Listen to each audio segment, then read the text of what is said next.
70 वर्ष जुनी निजामकालीन शाळा, त्यामध्ये मातीच्या जीर्ण झालेल्या भिंती आणि अशा वर्गामध्ये विद्यार्थी शिक्षणाचे धडे गिरवतात। धाराशिव जिल्ह्यामधल्या 213 जिल्हा परिषदेच्या शाळांची दुरवस्था झाली। अनेक शाळा या पावसाळ्यामध्ये गळतात, त्यामुळे शाळांची इमारत ही धोकादायक बनली। कळंब तालुक्यातल्या इटिकूर गावामध्ये या निजामकालीन शाळेमध्ये विद्यार्थी अक्षरशः त्यांचा जीव मुठीत घेऊन शिक्षण घेतात। वर्गखोल्या लहान असल्यामुळे विद्यार्थ्यांना बसायला देखील मोठ्या अडचणी आहेत। बरेचदा शाळेने जिल्हा परिषदेकडे नवीन इमारतीची मागणी केलेली आहे, मात्र अजूनही या मागणीकडे दुर्लक्ष केल्याचं पाहायला मिळतं।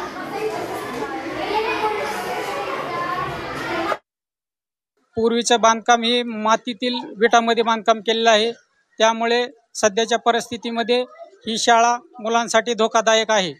वर पत्रे आहेत ते पण सध्या बऱ्याच खोल्यावरील पत्रे फुटलेले आहेत व पावसाचे पाणी मध्ये येत आहे। जागेवर नीटनेटकं बसता येत नाही। आम्ही एका बेंचवर 5-6 जण विद्यार्थी बसतो, पण पाऊस आला की आमचा वर्ग गळतो, त्याच्यामुळे आम्हाला नीट बसायला येत नाही।